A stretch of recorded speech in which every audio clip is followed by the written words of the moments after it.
and do the bidding for the agenda have created an environment, an environment that could manifest conditions for the second coming of an Antichrist. And boy, oh boy, they don't know what they're doing, they don't know what power they're dealing with, and karma is a very funny thing. And so it won't be a faked alien invasion that we will have to deal with. It would be the manifestation of an Antichrist that we would have to deal with, coming from a direction that we in the UK or the US government would not see coming, because there is a saying in the intelligence company, the enemy is in front of you, but the buggers are behind you. And in this scenario, what's going on in our world currently, the buggers are certainly behind us. And so that is my opinion. It won't be a faked alien invasion. It will be a sudden and very shocking situation that we will have to deal with, triggered by various events that seem to just that are malevolence that are going on at the moment. Everything from the Illuminati to the child sacrifice to the bank heist that's going on at the moment create an environment, a signal in time, as it were, Paul, that can escalate and amplify and turn into something very nasty and then turn upon us.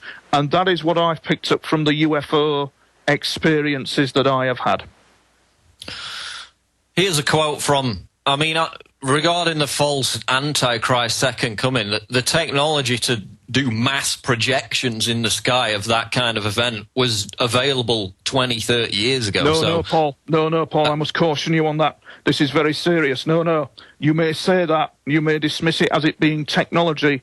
This is not about technology. This is about an element of the mind, an element of biophysical reality that we do not understand. This is about unknown forces that will manifest, paranormal unknown forces, not technology, but paranormal unknown forces, which is why we're being warned by them, continually warned, because all is linked to all, and this is like a signal line in time that's coming back at us. This is like a paranormal, how can I put it, the Matrix meets Inception kind of thing that I that was tossed into in a situation that I did not understand. Don't dismiss it, Paul, because it's absolutely lethal. The situation could develop into something that's lethal. Well, I'm not dismissing it. I'm just saying they've got the capability to do it.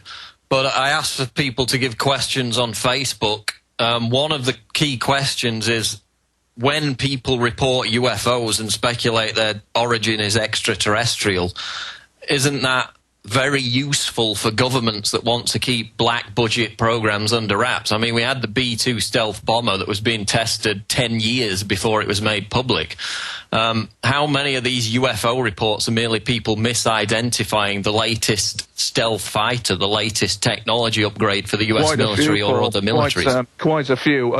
Do excuse me, Paul, if I come across as maybe being, what's the word, irritated slightly, because I've got a bit of a do going on with all this, and it's a very difficult situation to be in, and sometimes I'm not myself. So you obviously did understand what I was saying about the Antichrist, and you weren't dismissing it. I can clearly see that.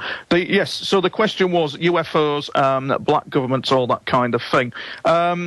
Yes, it is a benefit to them. It certainly is. Nick Pope in the UK would argue that these classified craft that fly around, these black budget craft that are flying about, are in fact in designated top secret zones that are not over UK populations. However, in America, as is clearly seen, some of these triangles that are flying over in fleets of 12 or more are going across populated areas, and there seems to be no real explanation of it. And yes, it certainly does benefit governments. I would suggest it certainly does.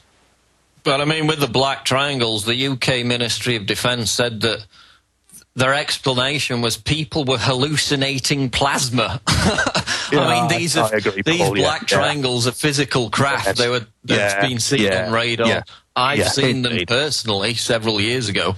But I think from that perspective, it's likely to be the latest, stealth fighter, the latest top secret technology, as you just mentioned. But I mean, again, on a similar topic with these abduction experiences, wouldn't the cover of alien abduction, and I know this has been covered in the UFO research community, wouldn't that be a perfect disguise for governments to carry out mass human experimentation while blaming it on some off-planetary excuse in the entertainment media and mass media in general. Yes, it would be, Paul. It would be very valid, but it depends what government you're talking about, because there's white government and black governments, as you rightly know. So I think it depends what faction is which. I think that the factions, the agencies, the clandestineness and the secrecy involved in the UFO cover-up across the world means that the left hand doesn't know what the right hand's doing. Therefore, you could not get a coherent operation together to deceive en masse, because it's probably not quite as easy as it looks. Not only that, people are having visitations of a peaceful nature. What is of more concern, as you have rightly said, is the media cranking the fear element up of the UFO situation. I run the gauntlet because I've had on a number of occasions, I was attacked twice now by UFOs on 2 occasions, and I had to do a hell of a lot of research to piece together what it could be. The MOD would say that was plasma. I would say it wasn't. I certainly knew what happened to me.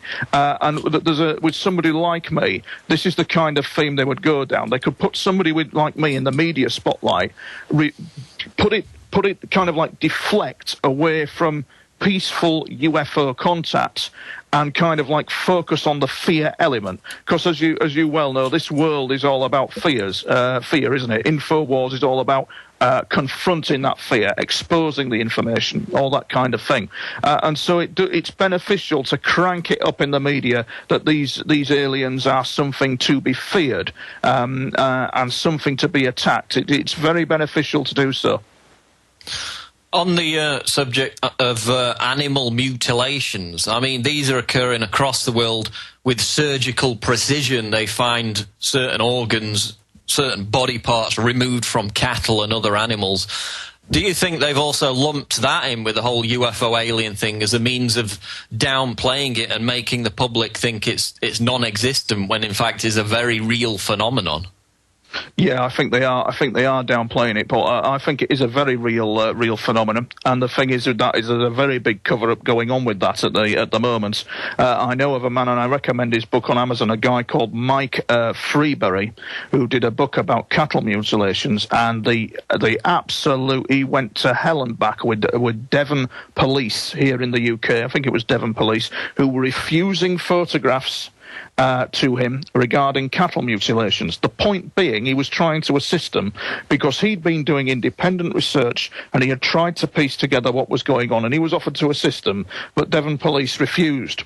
And so there was a big Freedom of Information Act bust-up over this, and he eventually got hold of the photos. And they reckon that it was not human what was doing this. I mean, the conclusion was that it was not human. Oddly enough, Paul, I was at a UFO conference and I was talking about all this. And a woman came up to me, as they so often do, who said that she worked for the civil service. She'd retired, but she was to do with issues of national security and the Ministry of Defence. Charming woman. She said that she'd rather not talk about too much, go into detail, but she was saying that cattle mutilations were a particularly nasty thing that they had to deal with, and it was causing great concern. But she didn't want to say any more because she'd retired, and she didn't want the public hassle of standing up and speaking, because she knew what it was like, she said, to be on the radar and harassed, which is what happens, Paul. It certainly is. And Mike Freeberry... Sorry, go on. Why... From your experience, why are they performing these mutilations? What's the purpose? Well, some would say that it is genetic. Researcher Linda Howe would say that it is genetic, that it is something that is actually involved in genetic breeding and genetic experimentation, and it needs large amounts of blood.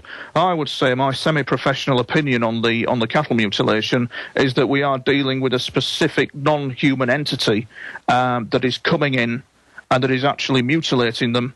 And I would concur with the researcher Mike Freeberry that there's a degree of psychopathy involved in this, that whatever they are, or whatever is causing it, whatever entity it is extremely nasty and extremely malevolent in its cause. But I also subscribe to the point of view that this, Paul, could be the military experimenting with precision lasers, which is a possibility that cannot be ruled out.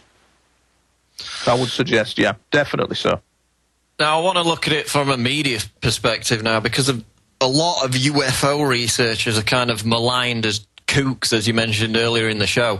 But then we have the History Channel, which routinely makes 1-hour documentaries about UFOs. So it seems like the establishment media is trying to have its cake and eat it. On the one hand, they malign people who are into this subject as crazy and paranoid. On the other hand, they're producing slick, professional 1-hour documentaries on places like the History Channel. Meanwhile, on the same channel, treating 9/11 truthers like, Holocaust deniers. So why are they trying to have it both ways? Why are they trying to promote UFOs as a real, genuine subject, while on the other hand dismissing it as kookdom? Yes, indeed. They're not trying to... Well, I think what they're doing, and it's very subtle, but I think what the subject of UFOs and UFOlogy is an interesting one, because what they're doing, what you see in these documentaries, Paul, is just the documentaries are very focused on strange lights in the sky and what went on with those strange lights.